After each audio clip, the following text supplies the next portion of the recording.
हम जानते हैं सैनिकों का आत्मसमर्पण कैसे होता है। आधुनिक युद्ध में भी सैनिक घिर जाते हैं और सफेद झंडा दिखाते हैं। विरोधी सैनिक आत्मसमर्पण करने वालों को बंदी बना लेते हैं। प्रारूप कोई भी हो, इंसान हमेशा शामिल होते हैं। अब तक यूक्रेन ने युद्ध में कुछ ऐसा भेजा कि रूसी सैनिक तुरंत आत्मसमर्पण कर गए। दुनिया में पहली बार पुतिन की सेना ने इंसानों नहीं बल्कि किसी गैर इंसानी चीज के सामने आत्मसमर्पण किया है, जो आधुनिक इतिहास में सबसे अजीब घटना है। 13 अप्रैल को राष्ट्रपति वोलोदिमीर जेलेंस्की ने बताया कि यूक्रेन ने पहली बार कुछ नया किया है। इतिहास में पहली बार यूक्रेन ने जमीन पर चलने वाले रोबोट्स और मानव रहित हवाई वाहनों यानी यूएवी का इस्तेमाल करके एक रूसी ठिकाने पर कब्जा किया है और वहां तैनात सैनिकों को बंदी बना लिया है, वो भी बिना यूक्रेनी पैदल सेना के किसी भी सदस्य की भागीदारी के। ये यूक्रेन के लिए बड़ी बात है। लगभग 20 लाख यूक्रेनी जबरन भर्ती से बचने के लिए वांछित हैं।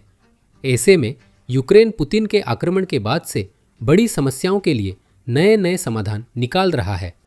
लोग नहीं लड़ना चाहते, ठीक है, यूक्रेन उनकी ओर से लड़ने के लिए रोबोट बनाएगा। इस युद्ध में पहली बार दुश्मन के ठिकाने पर केवल मानव रहित प्लेटफॉर्म, जमीनी प्रणालियों और ड्रोन से कब्जा किया गया। कब्जाधारियों ने आत्मसमर्पण कर दिया और यह ऑपरेशन बिना पैदल सेना के और हमारी तरफ से बिना किसी नुकसान के पूरा किया गया। यूक्रेन के राष्ट्रपति ने गर्व से यूक्रेन के राष्ट्रपति कार्यालय की वेबसाइट पर एक पोस्ट में घोषणा की। ये यूक्रेन की उन तकनीकों के विकास पर है जो सैनिकों की जान बचाने के लिए बनाई गई है, और ये ऐसे युद्ध का भविष्य है जिसमें पुतिन यूक्रेन की रक्षा को धीरे धीरे कमजोर करने के लिए रूस की भारी जनशक्ति बढ़त पर भरोसा कर रहा है। अब वो रणनीति काम नहीं कर रही है। यूक्रेन फिर से क्षेत्र पर कब्जा कर रहा है और मानव शक्ति को समीकरण से बाहर करके आत्मसमर्पण के लिए मजबूर कर रहा है। एक पल के लिए खुद को एक रूसी सैनिक की जगह रखकर सोचे। सबसे पहले इस बात से खुश हो जाइए कि आपके पास ये जूते भी है। कई साथी दिसंबर 2022 से खुद चीजें खरीदने को मजबूर है क्योंकि रूस के पास बुनियादी चीजों का भंडार पुतिन के हमले के बाद से ही कम हो गया था। फिर भी आप यूक्रेन में हैं और किसी तरह आप और रूसी सैनिकों की एक छोटी टुकड़ी एक रक्षात्मक मोर्चा कायम करने में कामयाब हो गए हैं। आप अपनी स्थिति को मजबूत करने के लिए पीछे से और सैनिकों और उपकरणों के आने का इंतजार कर रहे हैं, हालांकि आपको बिल्कुल नहीं पता कि वे आ भी रहे हैं या नहीं। स्टारलिंक बंद है और टेलीग्राम ब्लॉक है, इसलिए कमांडरों से कोई सूचना नहीं मिल रही। तो आप छिप जाते हैं और उम्मीद करते हैं कि यूक्रेन आपको न ढूंढ पाए। आपकी उम्मीदें तब टूटती है जब एक ड्रोन की भनभनाहट सुनाई देती है जिसने आपकी जगह पहचान ली है। आप राइफल कस कर पकड़ते हैं, तैयार रहते हैं उस इलाके की रक्षा को जिसे आपने यूक्रेन से चुराने में मदद की थी, उन सैनिकों से जो उसे वापस लेने वाले हैं। ऐसा कुछ नहीं होता। हवाई ड्रोन की भनभनाहट तेज हो जाती है। कामिकाज़े ड्रोन आपकी छुपी जगह पर हमला करते हैं। आप बाहर झांकते हैं, उम्मीद करते हैं कि क्षितिज पर सैनिक दिखे, लेकिन आप ऐसा नहीं देखते। दूर से पहियों और ट्रैकों पर धातु के राक्षस धीरे धीरे करीब आते दिखते हैं। वे आपकी स्थिति की ओर बढ़ रहे हैं और आपको यह जानने के लिए गोली चलाने की भी जरूरत नहीं है कि हल्के हथियारों की गोलीबारी उन्हें रोकने के लिए ज्यादा असरदार नहीं होंगी। वैसे भी आप गोली चला नहीं सकते क्योंकि जैसे ही आप सिर बाहर निकालते हैं एक FPV ड्रोन आपकी ओर उड़ता हुआ आ जाता है। फिर सब कुछ रुक जाता है। आप फिर देखते हैं आपके सामने रोबोट्स की पूरी यूनिट है, कुछ आसमान में, कुछ जमीन पर। आपके पास 2 विकल्प है, या तो मशीनों के हाथों मरे या सफेद झंडा दिखाकर आत्मसमर्पण करें। आप ज्यादातर लोगों से ज्यादा समझदार हैं। सफेद झंडा उठा दिया जाता है और बस इसी तरह आप और आपके साथी वो इलाका खो देते हैं जिसे आपने कब्जा किया था और यूक्रेन को वो करने देते हैं जो दुनिया में पहली बार हुआ है, जो एक नई रणनीति का संकेत है जिसे अब यूक्रेन पूरे युद्ध क्षेत्र में लागू करने वाला है। लेकिन एक सेकंड रुकिए, आप सोच रहे होंगे क्या आपने इससे पहले कुछ ऐसा नहीं सुना है? इस चैनल पर आपने वो वीडियो देखी होंगी जिसमें बताया गया था कि यूक्रेन ने रोबोट से रूसी सैनिकों को आत्मसमर्पण करवाया। वास्तव में ऐसा ही है।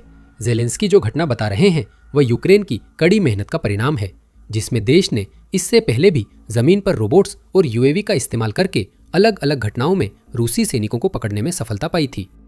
उदाहरण के लिए जनवरी में यह खबर आई थी कि यूक्रेन ने कृत्रिम बुद्धिमत्ता से लैस एक ड्रॉइड TW-7.62 ग्राउंड रोबोट का इस्तेमाल करके 3 रूसी सैनिकों को युद्धबंदी बना लिया था। डेविड ड्रॉइड ने दावा किया और एक वीडियो जारी किया जिसमें पुतिन के पिट्ठू ग्राउंड रोबोट के सामने आत्मसमर्पण करते दिखे।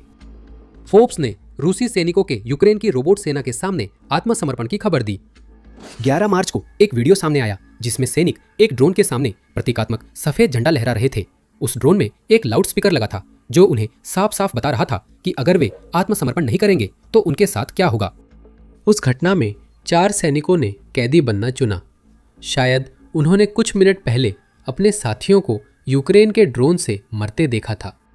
यहाँ तक कि अगस्त 2024 में भी यूक्रेन ने लाउडस्पीकर लगे ड्रोन की रणनीति का इस्तेमाल किया था ताकि एक रूसी सैनिक को आत्मसमर्पण के लिए मजबूर किया जा सके।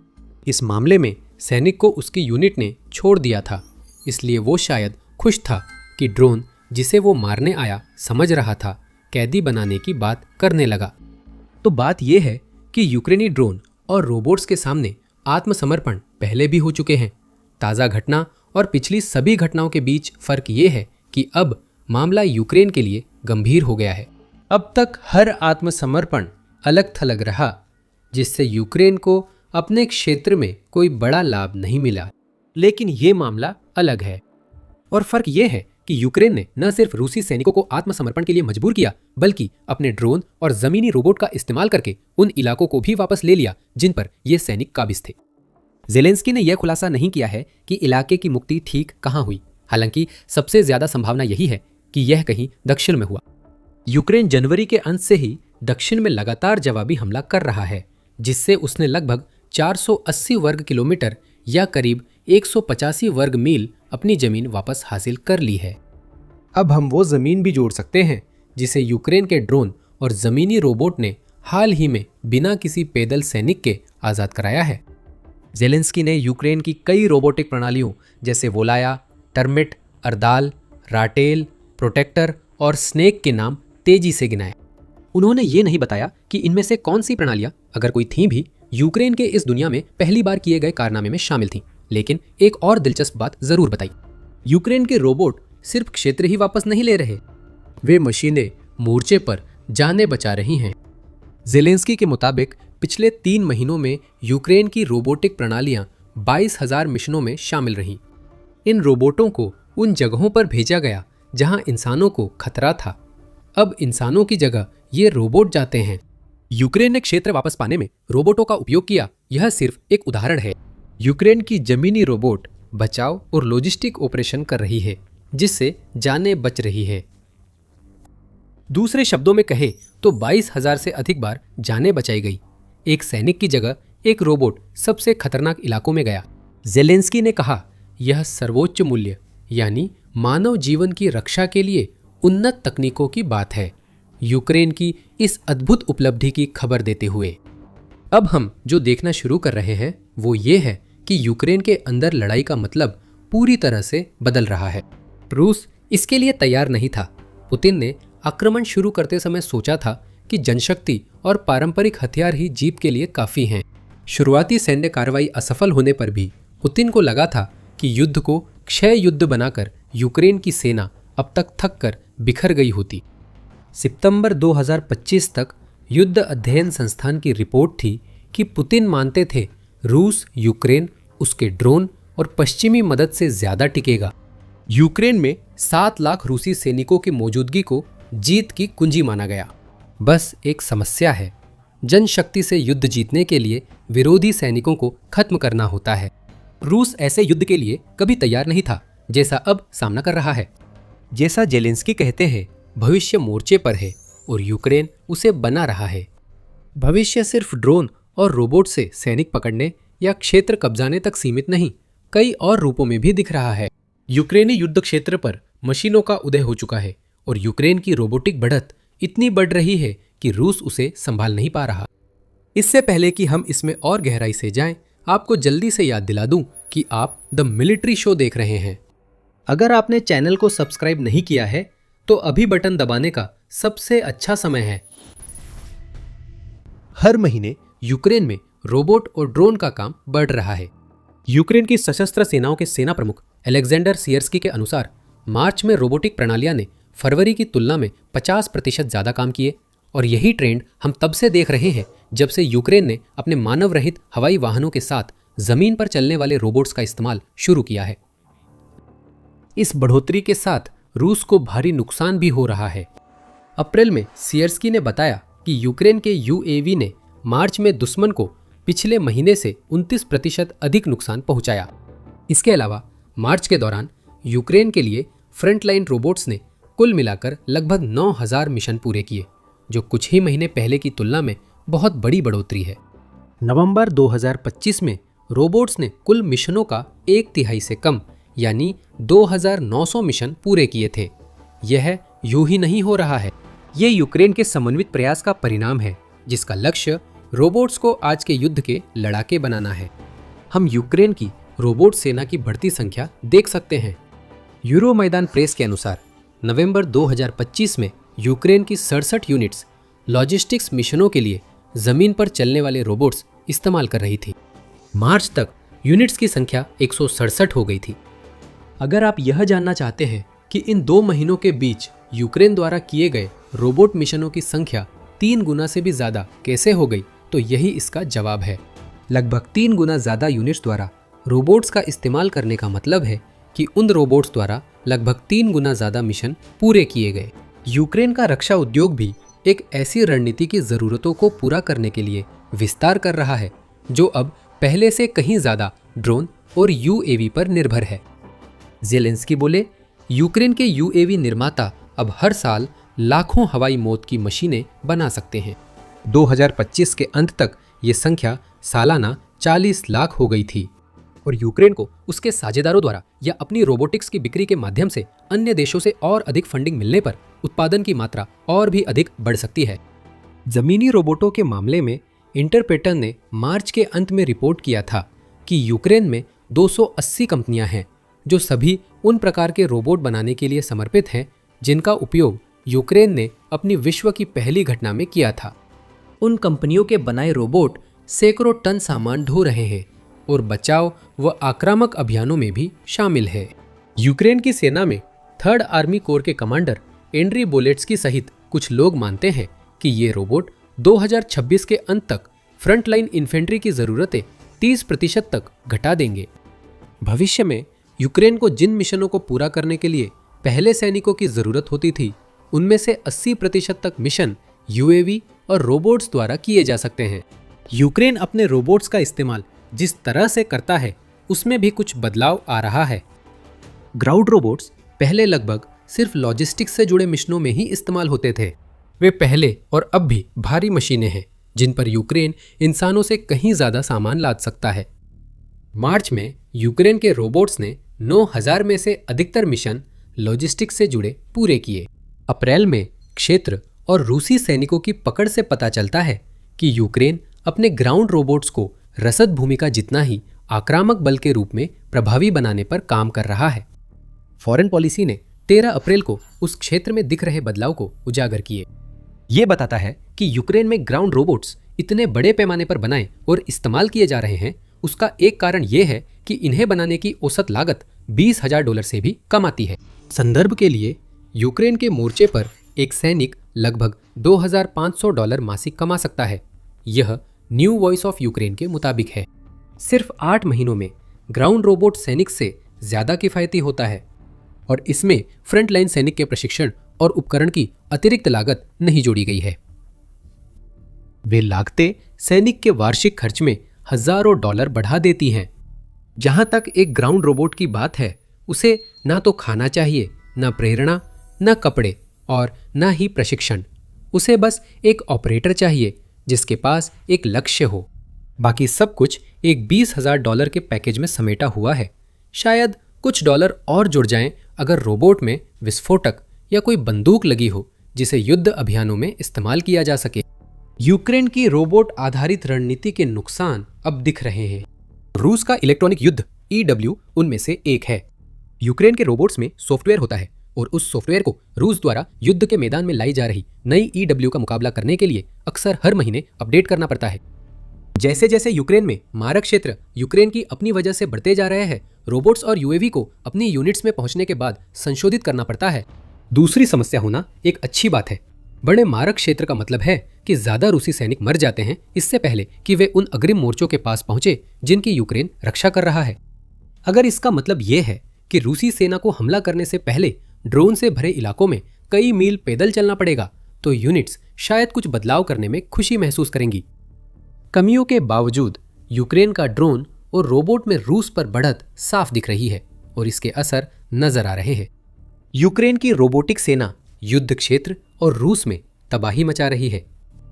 समर्पण करवाना और इलाकों पर कब्जा करना तो एक बहुत बड़े हिमखंड की सिर्फ ऊपरी सतह है। खुद रूस के अंदर यूक्रेन अपने लंबी दूरी के ड्रोन का इस्तेमाल रूस के तेल उद्योग को तबाह करने के लिए कर रहा है। मार्च अप्रैल में बाल्टिक सागर बंदरगाहों पर हमलों के कारण रूस ने उन सुविधाओं तक पहुंच खो दी जो उसके तेल निर्यात का अधिकतम 45% संभालती थी। सिर्फ प्रिमोर्स्क में ही, जो कि चर्चा में आए 2 बाल्टिक समुद्री बंदरगाहों में से एक है, यूक्रेन के ड्रोन हमलों के कारण $200 मिलियन का संग्रहित रूसी तेल जलकर राख हो गया। और यह तो उन कई $100 मिलियन मूल्य के तेल से पहले की बात है जो यूक्रेन हमलों के कारण उस बंदरगाह या ओस्लुगा टर्मिनल से नहीं जा सके। यूक्रेन में युद्ध के दौरान भी रिकॉर्ड टूट रहे हैं। 3 महीनों में 22,000 और सिर्फ मार्च में 9,000 मिशन नए रिकॉर्ड हैं, जो पहले चर्चा की गई घटना के साथ मिलकर विश्व में पहली बार होने वाली उपलब्धियां हैं। यूक्रेन ने लॉन्ग रेंज ड्रोन से दूरी तय करने में रिकॉर्ड बनाया। ज़ेलेंस्की ने खुलासा किया है कि एक यूक्रेनी ड्रोन ने अपने लक्ष्य तक पहुंचने के लिए अब तक सबसे ज्यादा 1,750 किलोमीटर यानी यूक्रेन की सीमा से थोड़ा सा ज्यादा 1,080 मील की दूरी तय की है। ज्यादा हमले होंगे, ज़ेलेंस्की ने चेतावनी दी। रूस को इस सच्चाई का सामना करना पड़ेगा क्योंकि अब उसे पता है कि यूक्रेन पहले से कहीं ज्यादा उसकी सीमा के अंदर तक हमला कर सकता है। यूक्रेन की ड्रोन और रोबोट सेना में हर जगह ऑटोमेशन है। हॉर्नेट ड्रोन का उदाहरण ले। 14 अप्रैल को यूनाइटेड मीडिया ने बताया कि यूक्रेन के हॉर्नेट्स, जिन्हें FPV ड्रोन या लोइटरिंग म्यूनिशंस भी कहते हैं, अब ऑटोमेटेड टारगेटिंग सिस्टम से लेस है, जिससे वे ऑपरेटर की दखलंदाजी बिना रूसी ठिकानों पर हमला कर सकते हैं। ये नए ड्रोन कई अन्य ड्रोन के साथ शामिल हो गए हैं क्योंकि अब यूक्रेन फ्रंट लाइन पर रूस की तुलना में लगभग 30% ज्यादा स्ट्राइक ड्रोन तैनात कर रहा है। यहाँ जो दिख रहा है वह अचानक छलांग जैसा है, लेकिन वास्तव में ऐसा नहीं है। यूक्रेन वर्षों से निर्माण और सुधार कर रहा है। ये लगातार नए प्रकार के ड्रोन विकसित करता रहता है और इसकी रक्षा उद्योग इतनी विकसित हो गई है कि अब ये कई अन्य देशों की ईर्ष्या का कारण बन गई है। 2026 बस वो साल है जब सारी मेहनत रंग ला रही है और रूस या पुतिन इसके बारे में कुछ भी नहीं कर सकते। तो यूक्रेन द्वारा रूसी सैनिकों को आधुनिक सैन्य इतिहास में सबसे अजीब और ऐतिहासिक आत्मसमर्पण के लिए मजबूर करना हमें वास्तव में क्या दिखाता है? यह घटना अपने आप में एक मुख्य आकर्षण है। हम तो यह भी कह सकते हैं कि यह एक खाका है, क्योंकि रूस अब घुसपैठ की रणनीतियों पर ज्यादा निर्भर हो रहा है, जिसमें वह छोटे छोटे पैदल सैनिकों के दस्तों का इस्तेमाल करके यूक्रेनी क्षेत्र पर कमजोर पकड़ बनाने की कोशिश करता है। यूक्रेन ने मानव रहित हवाई वाहनों और जमीनी रोबोटों के संयोजन से बिना पैदल सेना के मुक्ति मिशन किया, जिससे मोर्चे पर ऐसे मिशनों का नया मानक बन सकता है। जहां रूस मजबूत नहीं है और घुसपैठिए आगे बढ़ रहे हैं, यूक्रेन के पास अब ऐसा नया विकल्प है जो उसकी पैदल सेना के जोखिम को खत्म करता है और असरदार साबित हुआ है। रूस अब ड्रोन युद्ध के सीधे निशाने पर है। बंदूक और गोला बारूद तैयार है। अब ये पुतिन और उनके साथियों पर चलाने को तैयार है। जमीन पर चलने वाले रोबोट युद्ध के मैदान में घूम रहे हैं, सैनिकों को पकड़ रहे हैं, यूक्रेनी सैनिकों को निकाल रहे हैं और सामान पहुंचा रहे हैं। यूएवी रूस को मोर्चे पर, मारक क्षेत्रों में, पीछे के इलाकों में और खुद रूस के भीतर तबाह कर रहे हैं। यूक्रेन के पास ज्यादा ड्रोन है, बेहतर तकनीक है, लगातार समर्थन है और शायद इन सबसे ज्यादा जरूरी बात यह है कि उसके पास लड़ाई जारी रखने की एक वजह है। रूस के सैनिक रोबोट्स के सामने आत्मसमर्पण कर रहे हैं क्योंकि वे एक ऐसी जंग में फंसे हैं जिसमें वे होना नहीं चाहते। यूक्रेन का लड़ाई का नया तरीका उस पहले से ही भयानक युद्ध को उन सैनिकों के लिए और भी असहनीय बना देता है जिन्हें पुतिन जबरदस्ती मोर्चे पर भेज रहे हैं। इसी वक्त डोनेट्स्क क्षेत्र में रूसी सैनिकों को ये भयानक एहसास हो रहा है कि यूक्रेन की रोबोटिक ताकत कितनी जबरदस्त हो गई है। डोनेट्स्क में रूस के लिए कुछ गंभीर गड़बड़ है। हताहतों की संख्या रिकॉर्ड ऊंचाई पर है क्योंकि पुतिन की सेनाओं को उस क्षेत्र में भारी नुकसान हो रहा है जिसे राष्ट्रपति रूस सबसे ज्यादा पाना चाहते हैं। सैनिक मारे जा रहे हैं, कोई बढ़त नहीं है और प्रचार के पीछे एक सच्चाई है जिसे आप हमारा वीडियो देखकर जान सकते हैं। अगर आपको वीडियो पसंद आया हो तो द मिलिट्री शो को सब्सक्राइब करें ताकि यूक्रेन युद्ध के ताज़ा घटनाक्रमों पर हमारे और विश्लेषण देख सके। देखने के लिए धन्यवाद।